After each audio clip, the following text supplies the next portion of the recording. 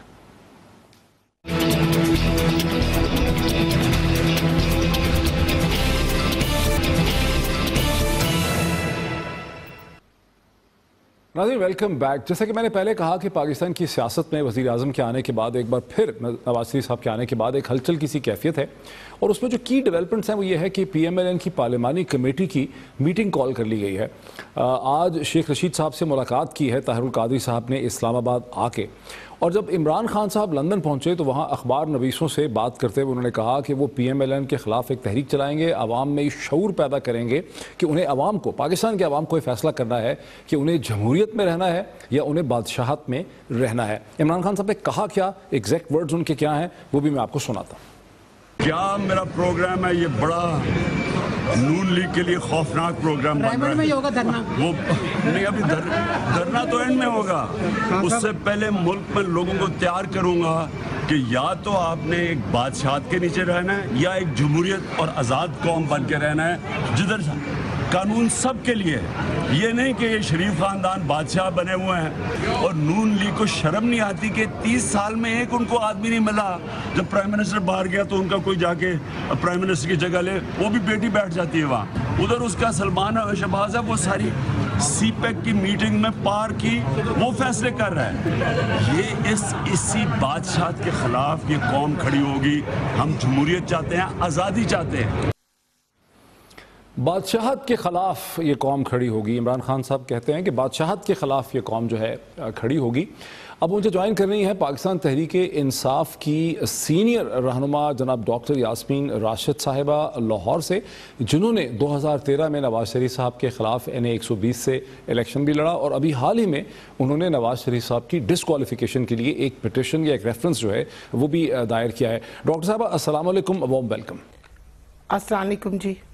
Doctor صاحب, جو کچھ عمران خان صاحب نے کہا ہے وہ بھی میں نے آپ کو سنایا ہے, اور مسلسل جو چہمہ گوئیاں ہو رہی ہیں, آپ کی جماعت کیا کرنا چاہ رہی ہے اور آپ ذاتی طور پہ کیا کرنا چاہ رہی ہیں؟ دیکھیے جی, جس دن سے پاناما لیکس کا سارا سلسلہ it has come on to the stage, اس دن سے ہم سوچتے ہیں یہ ہمارا فرض ہے کہ اگر وہ لوگ جو ملوث ہیں منی لانڈرنگ کے اندر, وہ لوگ جو ٹیکس ایویژن میں ملوث ہیں, وہ لوگ جنہوں نے فلائٹ آف کیپٹل کیا ہے پاکستان سے باہر, ان ساروں کو ان کا احتساب ہونا چاہیے.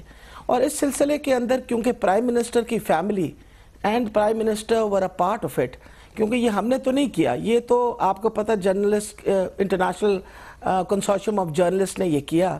یہ جب انکشاف آیا سامنے تو عمران خان صاحب نے پارلیمنٹ میں جا کے آپ کے سامنے یہ بات ریکویسٹ کی کہ پرائم منسٹر صاحب کو آنا چاہیے اور آ کے اپنے یہ جو ان کے اوپر الزامات لگائے گئے ہیں, ایلیگیشنز ہیں, ان کو وہ آ کے سامنے آ کے کلیئر کرے. جس طریقے سے وہ ثابت تو کچھ بھی نہیں ہوا نا, وہ تو صرف الزامات ہیں, وہ تو صرف یہ ہے کہ ان کی پراپرٹیز ہیں, یہ ثابت تو کچھ بھی نہیں ہو سکا کہ کیسے بنی ہیں, کہاں سے پیسہ آیا, اس کا تو کچھ نہیں پتا. میرا خیال ہے ڈاکٹر معید صاحب آپ یہ بتائیے کہ جو پاناما لیکس کے پیپرز ہیں وہ آخر پورے دنیا کے بہت سارے لیڈروں کے نام آئے, اس کے اندر نواز شریف کے بچوں کا نام اور ان کا نام آیا.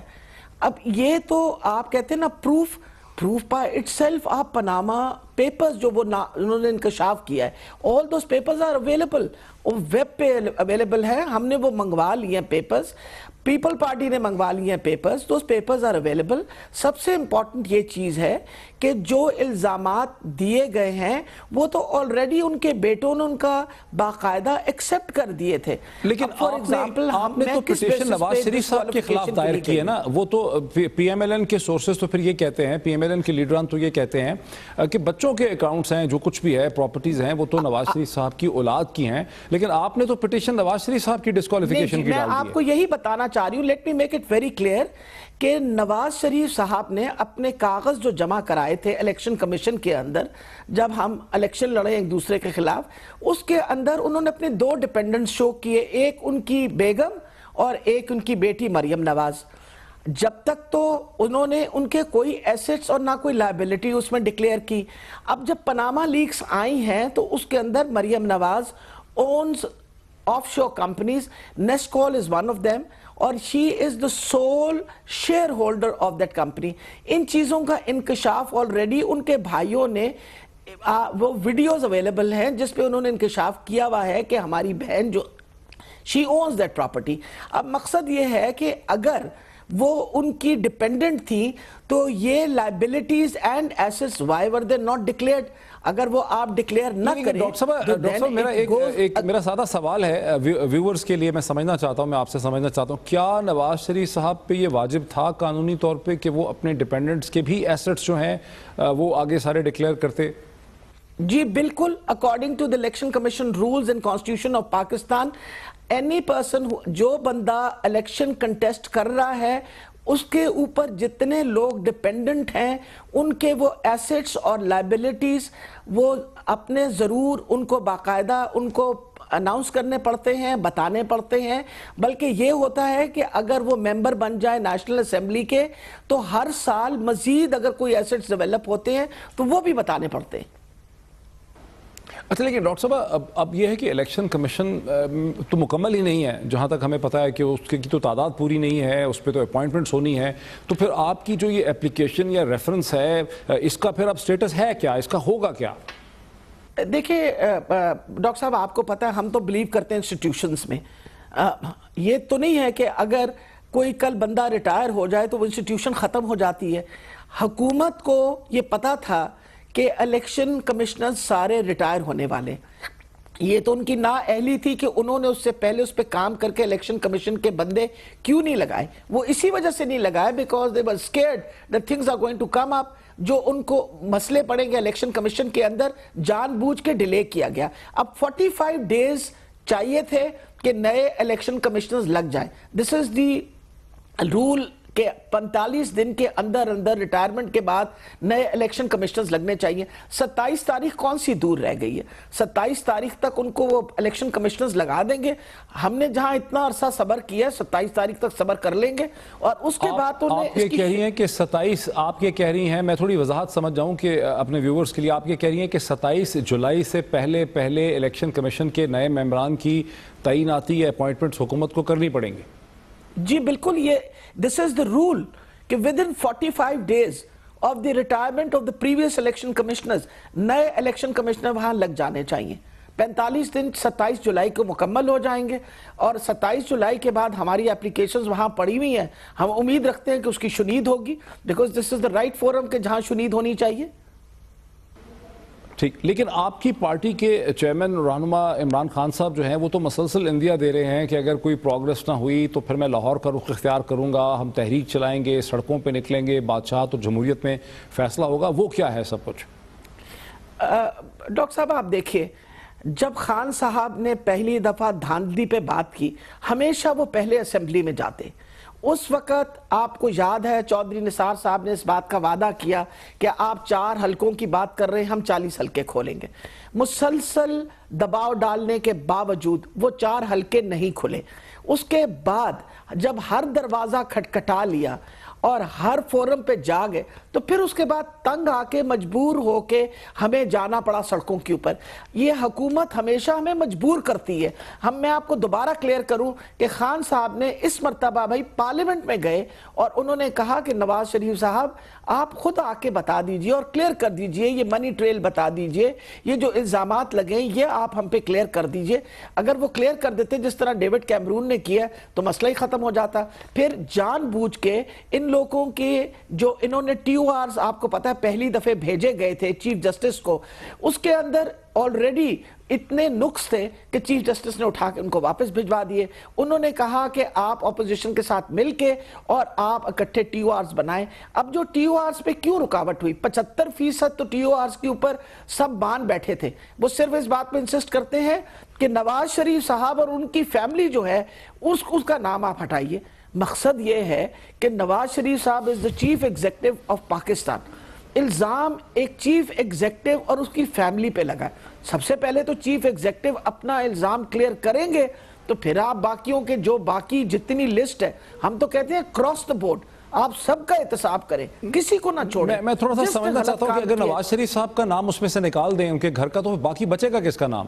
مقصد یہی ہے نا. دیکھیے اگر نواز شریف صاحب کا آپ نام نکال دیتے ہیں تو اگر جو بندہ بیٹھا ہوا ہے at the helm of affairs جو چیف ایگزیکٹو ہے, اگر اس کے لیے کوئی رول نہیں ہے تو باقی لوگ پھر کیوں رول فالو کریں؟ میں تو اس بات پہ بڑی حیران ہوتی ہوں کہ سارے رولز جو ہیں وہ غریب آدمی کے لیے بنتے ہیں, سارے رولز جو ہیں وہ کمزور آدمی کے لیے بنتے ہیں. دیکھیے آپ کی عمران خان صاحب یہ کہہ رہے ہیں کہ پرائم منسٹر نے جو جہاز ہائر کیا ہے 777 واپس آنے کے لیے, اس پہ بھی آپ لوگ ایک پٹیشن لے کے جائیں گے, اپلیکیشن لے کے جائیں گے سپریم کورٹ کے سامنے.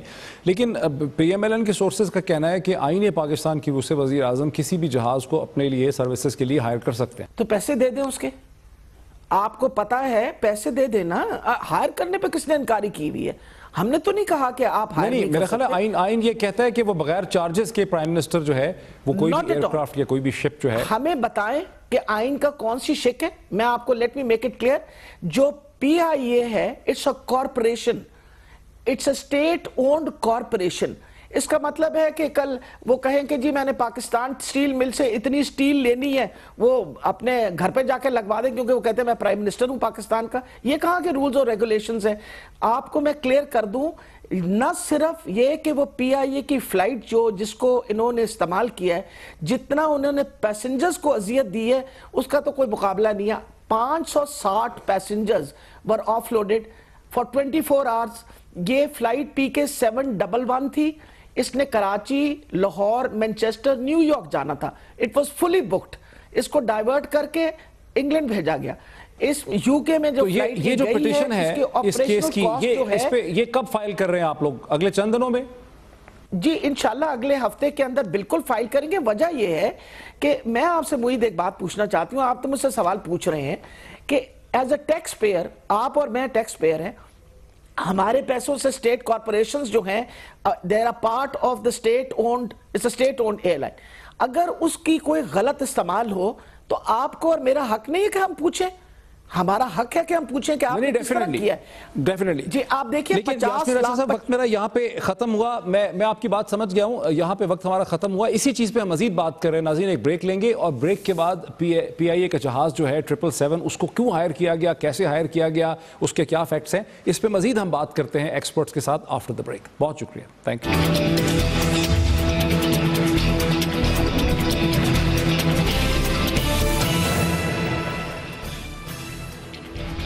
ناظرین ویلکم بیک. ناظرین جیسا کہ آپ جانتے ہیں کہ جب سے وزیر اعظم نواز شریف صاحب نے واپس آنے کا فیصلہ کیا اور یہ پتہ چلا کہ ایک بوئنگ پی آئی اے کا لیا گیا ہے 777, اس کے بعد سے مسلسل یہ سوال جو ہے وہ اٹھ رہا ہے کہ بوئنگ 777 ہی کو کیوں استعمال کیا گیا. بیکاز ایسے جہاز کو اس پرپس کے لیے ریکنفیگر کرنا پڑا, اس کی ساری سیٹیں نکالنی پڑی, اس کو بدلنا پڑا. پہلے ایک دن ریکنفیگریشن میں لگا, پھر دوبارہ اس کو ریکنفیگر کرنا پڑا. نیو یارک کی فلائٹ جو ہے وہ متاثر ہوئی, بے تحاشا ریونیو کا لاس ہوا پی آئی اے کا. تو یہ سوال جو ہیں وہ لوگوں کے ذہنوں میں ہے. تحریک انصاف کا یہ کہنا ہے کہ وہ ان کے وکلا جو ہیں یہ سوال لے کر, یہ پٹیشن یا اپلیکیشن لے کر سپریم کورٹ کے سامنے جائیں گے. کل میں نے ٹویٹر کے اوپر یہ سوال ڈالا کہ کیا اس کی انویسٹیگیشن ہونی چاہیے, اور ہزاروں لوگوں نے اس سوال کا جواب دیا, جس میں سے 90% لوگوں کا یہ خیال تھا کہ اس کی انویسٹیگیشن ہونی چاہیے. اور ایک سوال جو ہے بہت زیادہ اٹھ رہا ہے, وہ لوگ کہتے ہیں کہ جو کچھ بھی سیاستدانوں نے کرنا ہوتا ہے وہ ان کو سول سرونٹس یا بیوروکریٹس جو ہیں وہ کر کے دیتے ہیں. جو اکاؤنٹیبلٹی ہے وہ سول سرونٹس اور بیوروکریٹس کی ہونی چاہیے. آخر پی آئی اے نے وزیر اعظم کو یا پرائم منسٹر آفس کو بتایا کیوں نہیں, منسٹر کو بتایا کیوں نہیں کہ بھئی اس کے کمرشل لاسز ہوں گے اور کمرشل لاسز جو ہیں وہ کتنے ہوں گے. انہی سوالات کے ساتھ میں نے زحمت دی ہے, مجھے جوائن کر رہے ہیں اس ڈسکشن میں, مختصر ڈسکشن میں, کیپٹن اعجاز ہارون جو سابقہ ایم ڈی ہیں Pakistan international air lines P I اے کے, اس وقت انگلینڈ میں ہیں. پائلٹ سے انہوں نے اپنے کیریئر کا آغاز کیا, اندازاً 40 برس کا ان کا ریلیشن شپ رہا ہے پی آئی اے کے ساتھ, بہت سی سینئر مینجمنٹ پوزیشن بھی رہے ایم ڈی بننے سے پہلے. کیپٹن اعجاز ہارون صاحب, a very warm welcome to you. السلام علیکم جی, کیسے ہیں محیط صاحب؟ کیپٹن صاحب, یہ جو سوال ہے, thank you so much for joining اس سے, یہ سوال ہے کہ جب پی آئی اے کو ڈیفنس منسٹر نے کہا یا پرائم منسٹر آفس نے کہا کہ جناب یہ 777 بھیج دیں, اور اتنا بڑا جہاز 300-400 اس کی کیپیسٹی ہے, سیٹنگ کیپیسٹی, اور یہ نیو یارک کے لیے استعمال ہوتا ہے امریکہ کے لیے, تو پی آئی اے نے آگے سے کیوں نہیں کہا کہ ہمارے کمرشل آپریشنز جو ہیں, کمٹمنٹس ہیں, ریگولیشنز ہیں, فائنینشیل ریگولیشنز ہیں, قوانین ہیں ہمارے, ہم متاثر ہوتے ہیں, ہمیں نقصان ہوتا ہے, ایسا نہ کیجیے. پی آئی اے کیوں نہ کہہ سکی؟ اچھا دیکھیں, یہ میں آپ کو بتاؤں کہ there is a set procedure for this, کہ جب بھی ریکویسٹ آتی ہے تو پی آئی اے یہ چیز آلریڈی ان کو بتاتی ہے, and it is also known to them. اور اس ٹائپ کی ریکویسٹ جو ہے یہ ہر وقت آتی ہے through ministry of foreign affairs, chief of protocol سے. اور اس کیس میں بھی آئی کین گارنٹی یو کہ 100% کے وہاں پہ چیف آف پروٹوکول سے ان رائٹنگ فیکس یا ان کو ایک ای میل یا کوئی ان رائٹنگ آیا ہوگا کہ جی ہمیں یہ جہاز چارٹر کرنا ہے. اور جب یہ چارٹر ہوتا ہے جہاز تو اس کی پوری کاسٹ اور اس کے جو ریپرکشنز ہیں they are all build to. But captain صاحب 777 تو بہت بڑا جہاز ہے, بوئنگ 77, اگر چارٹر کرنا تو کوئی چھوٹا جہاز چارٹر کر لیتے, ایئر بس چارٹر کر لیتے چھوٹی والی, یا پرائیویٹ کمرشل جہاز چارٹر کر لیتے. دیکھیں نا, اب یہ تو جو چارٹر کر رہا ہے یہ اس کی مرضی ہے کہ جی وہ کیا چارٹر کرنا چاہ رہا ہے. اگر وہ ایئر بس ریکویسٹ کرتے تو ایئر بس کا پی آئی ان کو بتا دیتی کہ کیا کاسٹ ہے یا کیا اس کے ریپرکشنز ہوں گے. ان کی ریکویسٹ ہی میرے خیال میں 777 تھی, اور غالباً میں یہ سمجھتا ہوں کہ اس کی وجہ یہ تھی کیونکہ دیکھیں اگر آپ کو یاد ہو جب پرائم منسٹر صاحب گئے تھے تو he went on the Gulfstream, اور Gulfstream made an en route landing in Moscow if you recall, کیونکہ وہ ڈائریکٹ فلائٹ نہیں کر سکتا.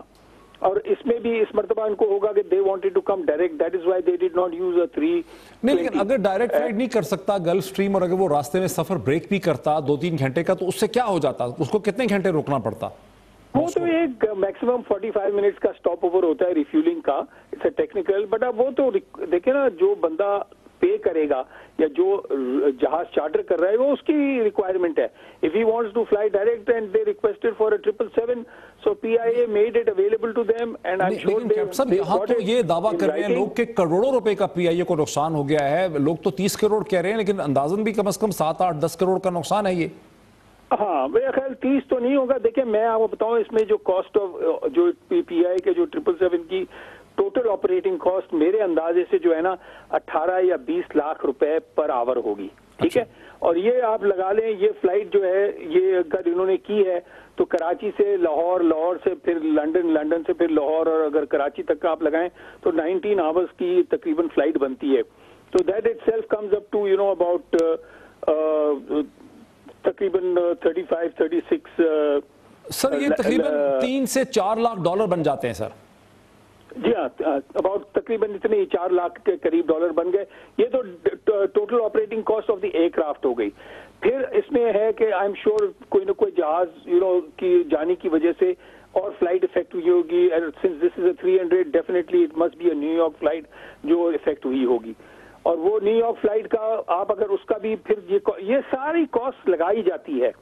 اور اس کی ہمیں پتہ چلا ہے کہ تقریباً 400 سے 500 مسافر جو ہیں نیو یارک کے کراس اٹلانٹک فلائٹ کے وہ متاثر ہوئے ہیں, جن کو ہوٹل سٹے دینے پڑے ہیں یا ان کو الاؤنسز دینے پڑے ہیں یا ان کو اور. بالکل آپ سمجھیں وہ بھی تقریباً 1 لاکھ 1.5 لاکھ روپے ڈالر کی کاسٹ ہوگی, کیونکہ اگر انہوں نے 300 پر پیسنجر بھی اگر کمپنسیٹ کیا فار دا ڈیلے اور واٹ ایور, تو 350 پیسنجر کے حساب سے آپ لگائیں تو that is what it will come up to. So the thing is that yes overall I think total cost جو ہے یہ جہاز کی and plus the compensation to the passengers and inconvenience and all that یہ تقریباً it will go around 8 to 10 crore میں یہ. لیکن کیپٹن صاحب جو اس کو ریکنفیگریشن کا ہے کہ ظاہر جہاز کو بدلا گیا, اس کی سیٹس کو نکالا گیا, اس کو VIP ٹریٹمنٹ کے لیے لایا گیا, کھولا گیا, تو اس میں بھی ایک دن جہاز ورک شاپ میں گیا ہے اور دوبارہ جب اس کو سیٹس لگائی ہیں تو پھر وہ دوبارہ بھی ورک شاپ میں گیا ہے, تو 2 دن تو وہ بھی ہیں.